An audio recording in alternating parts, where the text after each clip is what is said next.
Americans love stories about Paris in the 1920s.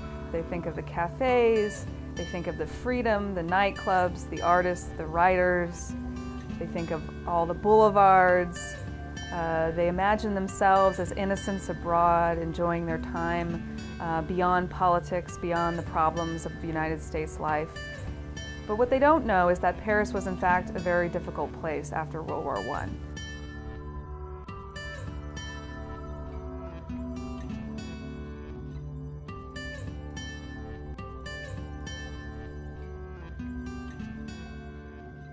Hi, I'm Professor Brooke in the History Department at the College of Arts and Sciences at Boston University. I'm going to talk about why Americans love stories about Paris in the 1920s. This is based on the book I just finished called Becoming Americans in Paris, which was published by Oxford University Press. Americans love Paris in the 1920s. They love stories about it. They love films about it. They imagine Paris in this period as a kind of place of romance and fun.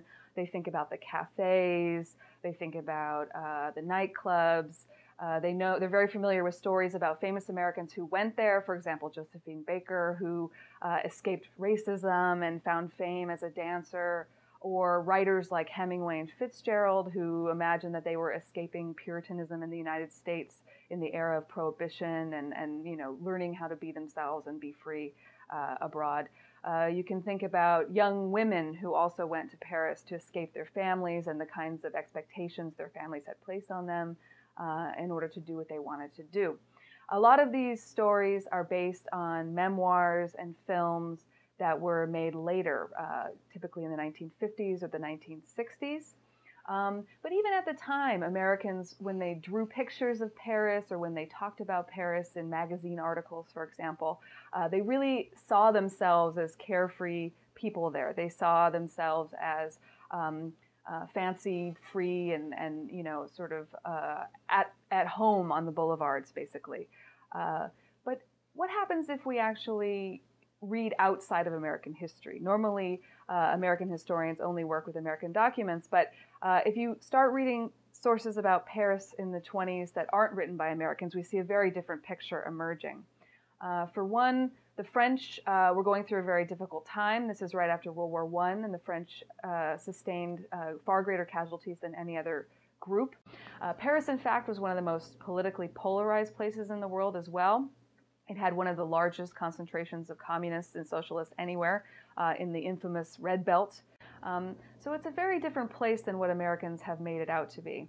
It turns out also that Americans were not accepted in the same way that Americans imagined they were. French people were very concerned about the presence of all of these newcomers, including Americans.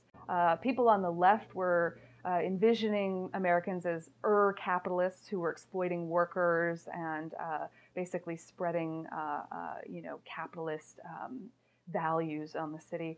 People on the right, too, were concerned. They thought that Americans were bringing in vices and undermining the morality of the city. They saw anything that was kind of raunchy as in American taste, as something sort of bawdy, whereas Americans, of course, thought things that were bawdy were French. So once we look at the story from different points of view, we see that, in fact, the real significance of the Americans in Paris story is that this is a moment when Americans are learning to be out in the world in a major way. This is the moment when a lot of the debates that we now are familiar with about Americans' role in the world begin. This is a moment when Americans see themselves as players on the world stage. But interestingly, it's not a story we can fully understand from the American point of view. I think the real reason why the myths surrounding Paris in the 20s are so persistent is because Americans like to imagine that there was a time when they were innocents in the world, that they could be out there without any kind of political blowback or any problems. They also like to imagine that they alone control their own identities, their own destinies. But we learn from researching American history from other people's point of view that, in fact, that's not the case, that other people, too, have defined what American political culture is about and who Americans in the world would be.